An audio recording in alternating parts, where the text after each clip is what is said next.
Hello guys, welcome back to your YouTube channel SKM Study. मैं हूं आपका educator Shiv Mishra. आपका स्वागत करते हैं आपके अपने यूट्यूब चैनल एसकेएम स्टडी पर। खरेजा यहाँ पर आज लेके आए हिंदी का एकदम आने वाला वायरल मॉडल पेपर। जी हाँ, जो हम पेपर यहाँ पे डिजाइन करेंगे, हर एक क्वेश्चन गारंटी के साथ कह रहे हैं कि आपके पेपर में आएगा।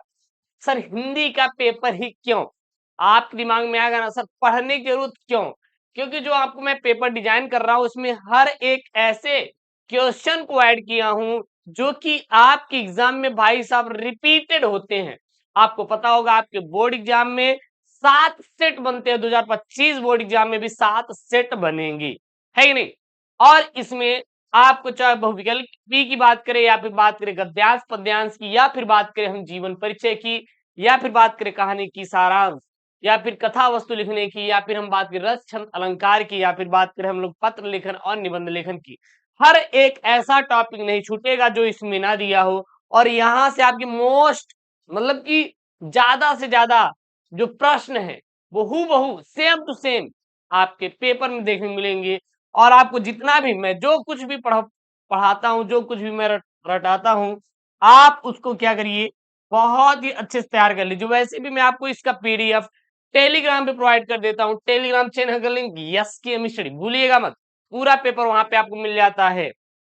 तो ये क्लास 12th हिंदी का एकदम वायरल वाला मॉडल पेपर 2025 बोर्ड एग्जाम के लिए यार तैयार कर लीजिएगा। आपको पता होगा 1 डे आफ्टर सोल्यूशन आता है। पेपर देखिए फिर हम सॉल्व कल करवाएंगे, एक दिन प्रैक्टिस खुद से करिएगा, ठीक है ना? चलिए सर यार तय करिएगा एकदम चौचक मस्त गुरु जी। सबसे पहले देख लेते हैं, ये जो इधर दिया रहता है यह आपका होता है करेजा पेपर कोड। क्या होता है? पेपर कोड बोलते हैं, ठीक है ना? और ये आपका क्या है, हिंदी 2025 बोर्ड एग्जाम के लिए जो टाइमिंग दी जाती करेगा वो 3 घंटे 15 मिनट का आपको टाइमिंग बोर्ड की तरफ से दी जाती है। कुछ निर्देश दिए गए हैं जैसे कि प्रारंभ के जो 15 मिनट हैं आपको प्रश्न पत्र पढ़ने के लिए सर निर्धारित है। और इस प्रश्न पत्र में 2 खंड हैं, खंड क और खंड ख। खंड क आपका 50 नंबर का, खंड ख करेगा कितना, 50 नंबर का डिवाइड रहेगा। सबसे पहले हम लोग खंड क की बात करें, अगर हम लोग खंड क की बात करें तो जो पहला और दूसरा प्रश्न रहेगा सर यह बहुविकल्पी आधारित प्रश्न रहेगा। जैसे पहला प्रश्न यहाँ पे है, डिप्टी जो कलेक्ट्री है इसके लेखक कौन है? डिप्टी कलेक्ट्री जो है इसके लेखक कौन है? तो अमरकांत है। कौन है? अमरकांत है। बचे 3 लेखक, एलिमिनेट करिए। राष्ट्र का स्वरूप, राष्ट्र का स्वरूप के लेखक कौन है? वासुदेव सरग्रवाल। भाषा और आधुनिकता, भाषा और आधुनिकता, आधुनिकता के लेखक कौन है? प्रोफेसर जी सुंदर रेड्डी, है कि नहीं सर? बिल्कुल सर। और अशोक के फूल, अशोक के फूल के लेखक कौन है? हजारी प्रसाद द्विवेदी। तो ये 3 ऑप्शन एलिमिनेट हो गए। और यहाँ पे बी वाला ऑप्शन अमरकांत जो है डिप्टी कलेक्ट्री क्या है सर? लेखक है। अगला है भारत की एकता के रचनाकार है। तो भारत की जो एकता है इसके रचनाकार की अगर हम बात करें, वासुदेव शरण अग्रवाल। कौन है? भारत की एकता के रचनाकार कौन है? वासुदेव शरण अग्रवाल है सर। ठीक है, ठीक है सर। अच्छा यहाँ पे ये बताइए, doctor APJ Abdul Kalam, doctor APJ Abdul Kalam, हम और हमारा आदर्श, हम और हमारा आदर्श के लेखक कौन है? Doctor APJ Abdul Kalam. ठीक है, चलिए सर नेक्स्ट यहाँ पे देखते हैं ग नंबर वाला। निम्नलिखित में से हजारी प्रसाद द्विवेदी की रचना कौन है? तो कल्पलता, जो कल्पलता है यह डॉक्टर हजारी प्रसाद द्विवेदी की क्या रचना है? निम्नलिखित में से प्रोफेसर जी सुंदर रेड्डी की रचना कौन है? धरती के फूल। मान लीजिए का ऑप्शन अगर गलत रहेगा तो ध्यान दीजिएगा, उसको बताइएगा, ठीक है ना? धरती के फूल। अगला है यहाँ पे, आरोहण प्रमुख स्वामी जी के साथ मेरा आध्यात्मिक सफर। इस पुस्तक के रचनाकार कौन है? तो याद रखिएगा sir, doctor APJ Abdul Kalam. कौन है? आरोहण प्रमुख स्वामी जी के साथ मेरा आध्यात्मिक सफर, इस पुस्तक के रचनाकार कौन है? Doctor APJ Abdul Kalam. अगला है, निम्नलिखित में से अयोध्या सिंह उपाध्याय बोले तो हरिऔध द्वारा लिखित महाकाव्यात्मक रचना है। तो क्या सर? रस कलश है। क्या है सर? रस कलश है। क्या है सर? रस कलश है। अगला यहाँ पे है, निम्नलिखित में से मैथिली शरण गुप्त की रचना है। तो मैथिली शरण जो गुप्त की रचना है सर, वो क्या है? सिद्धराज है। कौन से? सिद्धराज है।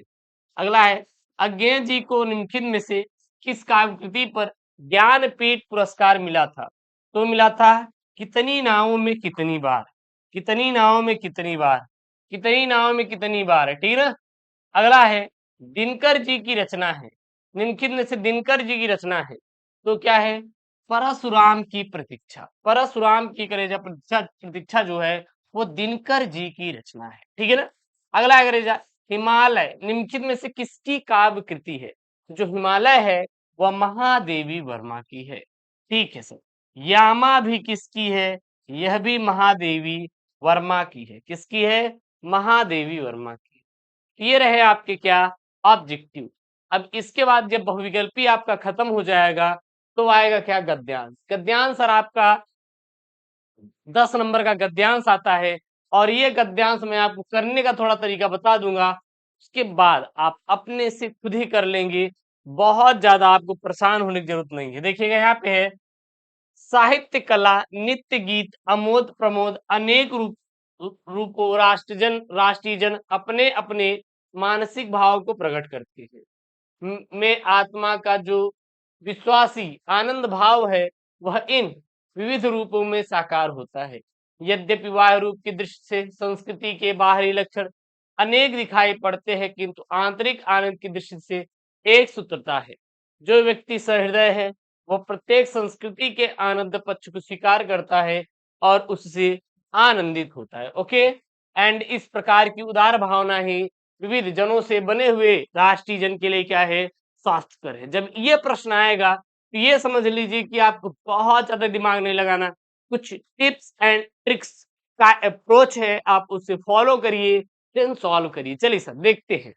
सबसे पहले आप एक चीज दिमाग में लाइए कि सर हम कैसे पहचाने कि ये किस चैप्टर से है, इसके लेखक कौन है। तो ये पहचानने का करजवा सबसे बेहतरीन तरीका यही है कि यहाँ पे देखेंगे तो आपको एक चीज दिखाई देगा, राष्ट्र। और फिर क्या दिखाई देगा? जन। राष्ट्र जन। फिर यहाँ क्या दिखाई देगा? राष्ट्र दिखाई देगा। क्या दिखाई देगा? राष्ट्र दिखाई दे रहा है। जब ये सब आपको बार बार दिखाई दे, राष्ट्र दिखाई दे, जन दिखाई दे, पृथ्वी दिखाई दे, तो ये कहां से लिया गया है? लिख दिए हैं राष्ट्र के स्वरूप से। लेखक कौन है? वासुदेव वासुदेव शरण अग्रवाल। बस यार, दैट्स इट और कुछ नहीं करना है। यानी कि ये जो आपका गद्यांश है ये कहाँ से लिया गया है? राष्ट्र के स्वरूप से लिया गया है। इसके लेखक का नाम आप डायरेक्ट लिख सकते हैं, वासुदेव शरण अग्रवाल है। क्या है?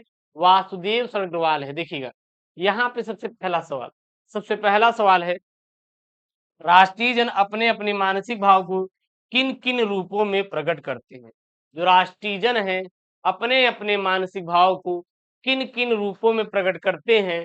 तो देखिएगा जो राष्ट्रीय जन है अपने अपने अपने मानसिक भाव को प्रकट करते हैं। किसमें प्रकट करते हैं? साहित्य कला नृत्य गीत अमोद प्रमोद अनेक रूपों में राष्ट्रीय जन अपने अपने मानसिक भाव को प्रकट करते हैं। अब बताइए क्या आप अपने पड़ोसी से इसका आंसर पूछने गए थे क्या? कमेंट बॉक्स में सर छाप दीजिएगा। कहेंगे कि नहीं गुरुजी, तो आपको कैसे याद हुआ? सोचिए कैसे याद हुआ?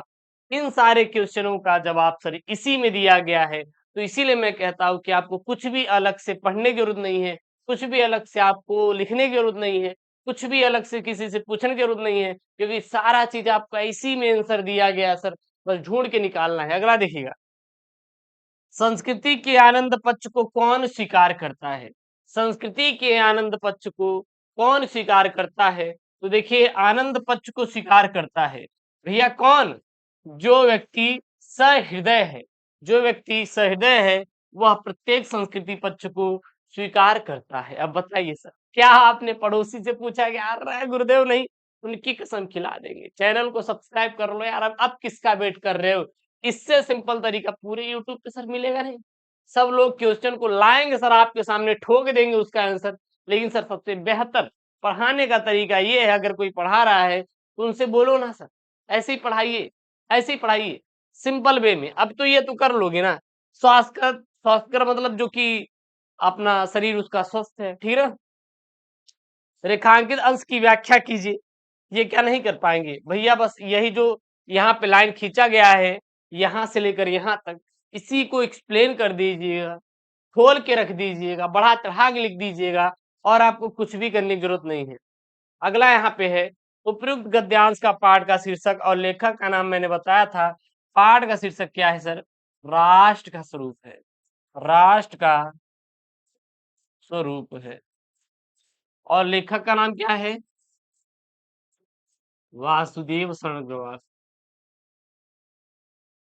बस दैट्स इट, और कुछ भी नहीं। बस छाप लीजिए, फटाफट छाप लीजिए।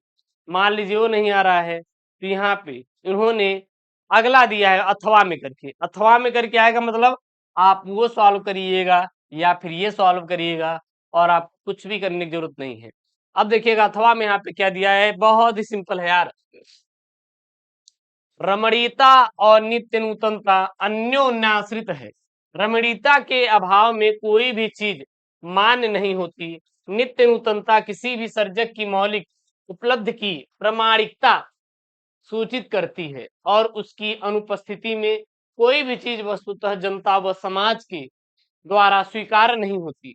सड़ी गली मान्यताओं से जकड़ा हुआ जैसे आगे नहीं बढ़ पाता, वैसे ही पुरानी रीतियों और शैलियों की परंपरागत लीक पर चलने वाली भाषा भी जन चेतना को गति देने में प्रायः असमर्थ रह जाती है। भाषा समूची युग चेतना की अभिव्यक्ति का एक सशक्त क्या है सर?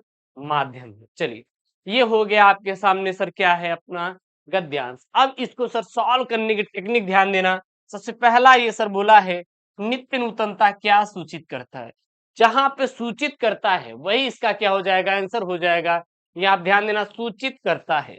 लेकिन सर क्या सूचित करता है? नित्य नूतनता, यानी कि अब इसी लाइन में आपको नित्य नूतनता मिलेगा। अब यहाँ तो रहेगा नहीं, इसके आगे चले जाएंगे, यहाँ पे है नित्य नूतनता। अब ये शुरू का हो गया, लास्ट का हो गया, तो बीच वाला इसका आंसर है, यानी कि नित्य नूतनता किसी भी सर्जक की मौलिक उपलब्धि की प्रामाणिकता सूचित करती है। दैट्स द आंसर यार। पहले का यही आपका क्या हो जाएगा, आंसर हो जाएगा। अब जरा आप बताइए चुपके से, हाँ कुछ समझ में आया कि नहीं, बता दीजिए करेजा। एक बार कमेंट में प्यारा सा करेजा लोग बता दीजिएगा यार, बता दीजिएगा यार, एक बार करेजा लोग। आप लोग हमारी जान है, जान बस रही है आप लोगों के अंदर हमारी, है ही नहीं? अरे गुरुदेव ऐसे मत बोलिए, उनके अंदर भी होती है, लेकिन एक बात ध्यान देना यार, वो धोखा देंगे, हम आपको धोखा नहीं देंगे। बोर्ड एग्जाम तक क्लियर कराएंगे, 95 लेकर आएंगे, टेंशन नहीं लेने कर रहा है गुरुदेव। मजा आ जाता है सर आपके क्लास में, मजा आ जाता है। ऐसा मजा क्यों नहीं आएगा, मजा क्यों नहीं आएगा? देखिए यार, जो चीज हमें प्यार से याद होती है वो नफरत से याद नहीं होती। नफरत से बस एक ही चीज याद याद होती है, क्या? मार देंगे सर उसको, मार देंगे सर उसको। युग चेतना की सशक्त अभिव्यक्ति का साधन क्या है? भाई साहब बहुत ही सिंपल है। युग चेतना की सशक्त अभिव्यक्ति की क्या साधना क्या है, यानी साधन क्या है? साधन मतलब कोई ना कोई माध्यम क्या है? देखिएगा यहाँ पे है, भाषा समूह युग चेतना की अभिव्यक्ति का एक सशक्त क्या है? माध्यम है। दैट्स द आंसर यार। दूसरे का आंसर आपका ये हो गया। अब बताइए, अब बताइए यार। अब हमें नहीं लगता सर इससे सिंपल आपको कहीं अप्रोच कुछ मिलने वाला है। मैंने हर एक चीज आपको ट्रिप्स से सॉल्व करवाया है कि नहीं? इसको तो लिख लोगे यार, रेखांकित अंश की व्याख्या, बस गुरुजी जो जहां पे लाइन खींचा है उसको बढ़ा चढ़ा के लिख देना है। अच्छा, ये उपयुक्त गद्यांश का पाठ का शीर्षक और लेखक का नाम, अब ये गुरुदेव कैसे करेंगे? देखिएगा करेजा, यहाँ पे एक शब्द आएगा, आपको कोई ना कोई छोटी गलती जरूर छोड़ते हैं। जैसे कि एक अगर चोर है, वो चोरी करने आएगा तो कुछ न कुछ ऐसी गलती जरूर कर देगा जिसकी वजह से वो क्या हो गया सर, पकड़ा जाएगा। जैसे सर यहाँ पे देखिएगा, एक भाषा शब्द का प्रयोग किया गया है। क्या? भाषा शब्द का प्रयोग किया गया है। तो जब भाषा आया तो कहाँ से लिया गया है? भाषा और आधुनिकता से लिया गया है। आधुनिकता निकता से लिया गया है। लेखक कौन है, कर दीजिए, लेखक कौन है? प्रोफेसर जी सुंदर रेड्डी है करेजा, प्रोफेसर जी सुंदर रेड्डी है करेजा, बस। दैट्स द आंसर यार, दैट्स द आंसर, यही इसका क्या हो जाएगा, आंसर हो जाएगा। यानी कि यहाँ पे हो जाएगा पाठ का शीर्षक, पाठ का शीर्षक क्या हो जाएगा, भाषा और आधुनिकता हो जाएगा, भाषा और क्या हो जाएगा सर, आधुनिकता हो जाएगा। सर लेखक का नाम प्रोफेसर जी सुंदर रेड्डी हो जाएगा सर, सुंदर रेड्डी हो जाएगा। कोई दिक्कत, कोई दिक्कत नहीं सर, कोई दिक्कत नहीं, यहाँ से कहीं से भी कोई इतनी हमें परेशानी नहीं है, हम चले जाएंगे बनाते हुए। अभी ये पद्यांश है भैया, पद्यांश तो आपको हम करने का तरीका बता देंगे, सॉल्व तो होने तो बहुत सिंपल है, कर लेना। कहते आते थे यही अभिनर्दे ही, माता न कुमाता पुत्र, कुपुत्र भले ही अब कहे सभी, यह हाय विरुद्ध विवाद विधाता है, पुत्र पुत्र ही रहे, माता माता, बस मैंने इसका वाह मात्र ही देखा, दृढ़ हृदय न देखा, मृदुल गात्र ही देखा, परमार्थ न देखा, पूर्ण स्वार्थ ही साधा, इस कारण ही तो हाय आज यह बाधा, युग युग तक चलती रहे कठोर कहानी, रघुकुल में भी थी एक अभागिन नारी। तो ये कहां से लिया गया, ये लिया गया है कैकेयी अनुताप से लिया गया है। इसको आप लोग स्क्रीनशॉट कर लीजिए, जब हम सॉल्व कराएंगे तो उसमें आपको पूरा हम सॉल्व करा देंगे, ये 5 क्वेश्चन क्लियर है करेजा, बिल्कुल। अथवा मान लीजिए नहीं आ रहा तो ये कर सकते हैं, यह मनुज जो दृष्टि का श्रृंगार, ज्ञान का विज्ञान का आलोक का आगार, व्यम से पाताल तक सब कुछ इसे है श्रेय, पर न यह परिचय मनुज का, यह न उसका श्रेय, श्रेय उसका बुद्धि पर चैतन्य उस जीत की, ठीक है, श्रेय मानव की असीमित मानवों से प्रीत, ये उसकी बुद्धि पर चैतन्य उर की जीत, श्रेय मानव की असीमित मानवों से प्रीत, एक नर से दूसरे के बीच का व्यवधान तोड़ दे जो बस वही ज्ञानी विद्वान। अब इसमें करेजा 5 क्वेश्चन दिए गए हैं, पांचों का प्यार से आपको आंसर लिखना है, बहुत ज्यादा आपको टेंशन नहीं लेने का, ठीक है ना, फिर इसका आपको हो जाएगा। उसके बाद ये मैंने करवा भी दिया है, ये मैंने करवा भी दिया है पूरा भाई साहब, सॉल्व मैंने करवा दिया है, तीनों का मैंने जीवन परिचय में करवा दिया हूं, link in the description box में, प्लेलिस्ट जाके पढ़ लीजिएगा। मैंने इनका भी साहित्यिक परिचय प्रमुख कृतियां, इनका भी साहित्यिक परिचय प्रमुख कृतियां, इनका भी साहित्यिक परिचय प्रमुख कृतियां मैंने करवा दिया है, आप पढ़ लीजिएगा, ये तीनों इंपॉर्टेंट है सर, अब मैंने इनको पढ़ा भी दिया है। उसके बाद कवि में अयोध्या सिंह उपाध्याय, सुमित्रानंद पंत, रामधारी सिंह दिनकर, अब महादेव वर्मा याद करना तो कर सकते हैं, इन लोगों का बाकी रह गया है, इनका भी हम करवा, क्यों चिंता करते हैं सर, जिंदगी में क्या होगा, कुछ नहीं होगा तो तजुर्बा होगा, लेकिन तजुर्बे के भरोसे सर हम नहीं बैठ सकते, हमें तो कुछ ना कुछ सर करना है, चाहे जो हो जाए। मतलब तरबूज, तजुर्बे का मतलब क्या है पता है, एक्सपीरियंस मिलना, एक्सपीरियंस मिलना, समझा रहा है ना। हाँ गुरुदेव, अगला देखिए, ध्रुव यात्रा और बहादुर कहानी का सारांश लिखिए, अथवा पंचलाइट एवं बहादुर कहानी का उद्देश्य पर प्रकाश डालिए। हो जाएगा, क्यों परेशान होते हैं सर, उनकी कसम खिला के बोल देंगे सर हो जाएगा, तो टेंशन ना लो, ये भी करवा देंगे। अगला है आपका खंड काव्य, यह करेजा आपके जिले के अनुसार पढ़ना रहेगा, इसलिए आप अपने जिले के अनुसार पढ़िएगा। जैसे मुक्ति यज्ञ, रश्मि रति, आलोक वृत्त, सत्य की जीत, त्यागपथी, श्रवण कुमार पढ़ लीजिएगा। खंड ख, खंड ख में एक आपको अपने से करना होगा संस्कृत का गद्यांश पद्यांश, मैं तो इसको जब एग्जाम रहेगा तब पढ़ाऊंगा, लेकिन अभी के लिए आप कोई भी टीचर देख लीजिए जो अच्छे हों, या फिर आप खुद से पढ़िएगा, ठीक है ना।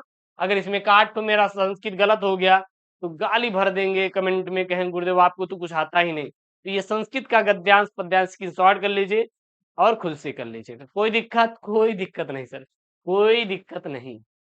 अपने पैरों पर खड़े होना, मक्खन लगाना, पिया चाहे सोई सुहागन, सावन हरे न भादो सूखे, यानी कि जैसे एक आता है ऐसा रहना है कि नहीं, ये हो जाएगा। अपने पैरों पर खड़े होना गुरुदेव मतलब कि स्वावलंबी होना, यानी कि अब रमेश की सरकारी नौकरी लगने पर वो अपने पैरों पर खड़ा हो गया है। इस प्रकार से आप इन सारे का क्वेश्चन का आंसर दे सकते हैं, इसमें ज्यादा चिंता नहीं करना है। अच्छा, एक पेपर में जो आप पहले हुआ करता था संधि विच्छेद, अब एक अपठित गद्यांश जुड़ा हुआ है, उसको हम ट्रिक के अप्रोच से बताएंगे, उसकी चिंता मत करना। चलिए सर अगला आगे यहाँ पे शब्द युग्म, शब्द युग्म का सही अर्थ चयन करके लिखिए। अभय और उभय, तो अभय मतलब होता है निडर, उभय मतलब क्या होता है, दोनों होता है सर, दोनों होता है। अंश और अंशु। अंश और अंशु का क्या होता है? अंश मतलब क्या होता है? भाग होता है, अंशु मतलब क्या होता है? किरण होता है। ठीक है ना? फिर निम्नलिखित शब्दों में से किसी एक शब्द के दो अर्थ सही लिखिए। काल, चपला और नाग। तो काल का क्या होता है? आपका समय होता है। क्या होता है? समय होता है। और क्या होता है? मृत्यु होता है। क्या होता है? मृत्यु होता है कि नहीं? अच्छा, और कुछ होता है क्या? और कुछ होता है काल का? बिल्कुल बुद्धि। काल का समय हो गया, मृत्यु हो गया, एक यमराज भी होते हैं। क्या होते हैं सर? यमराज भी होता है। लिख लिख लीजिए भैया, लिख लीजिए करिए। अगला है, निम्नलिखित वाक्यांशों के लिए एक सही अर्थ का चयन करके लिखे। आपको इसको भी करना है। जिसकी गणना ना की जा सके उसे हम लोग अगणनीय बोलते हैं, अगणनीय बोलते हैं। जंगल की आग को हम लोग दावाग्नि बोलते हैं। क्या बोलते हैं? दावाग्नि बोलते हैं। फिर निम्नलिखित वाक्यों को शुद्ध करके लिखिए। जब कल हम करवाएंगे तो इसको हम सॉल्व करवा देंगे। ये है आपका वीर एवं हास्य रस का लक्षण और उदाहरण। ये भी इंपॉर्टेंट है, मैं करवा दूंगा सॉल्व। अनुप्रास और उपमा अलंकार का लक्षण उदाहरण ये भी है। दोहा और चौपाई छंद, तो ये भी मैं करवा दूंगा। फिर आ जाएगा आपका पत्र लेखन 6 नंबर का। किसी विद्यालय के प्रबंधक के नाम प्रवक्ता पद पर उस अपनी मतलब नियुक्ति हेतु एक आवेदन पत्र लिखिए। ये करने का लिखने का तरीका मैं बता दूंगा, चिंता मत करिएगा। होजरी दुकान खोलने के लिए किसी बैंक के शाखा प्रबंधक को आवेदन पत्र लिखे जिसमें ऋण की मांग की गई हो। यही रिपीट होता है, बार बार रिपीटेड होते हैं, थोड़ा सा बदल दिया जाता है। फिर आपका ये क्या है? निबंध है, जैसे भ्रष्टाचार, वन संपदा, दहेज प्रथा, भारत में आतंकवाद, जनसंख्या नियंत्रण में परिवार नियोजन। तो ये रहा आपका क्लास 12 हिंदी का एकदम वायरल वाला पेपर, जहां सारे क्वेश्चन एकदम फंसते हुए दिखाई दे रहे हैं सर। और ये क्वेश्चन पेपर तैयार करके रट करके जाइएगा। इसका करेगा PDF Telegram channel SKM study पर अपडेट करवा दे, link in the description box. कोई इशू होगा, कोई दिक्कत होगा तो एक प्यारा सा कमेंट जरूर छोड़ दीजिएगा अपना। ओके दोस्तों, थैंक यू, जैन, टेक केयर, बाय बाय।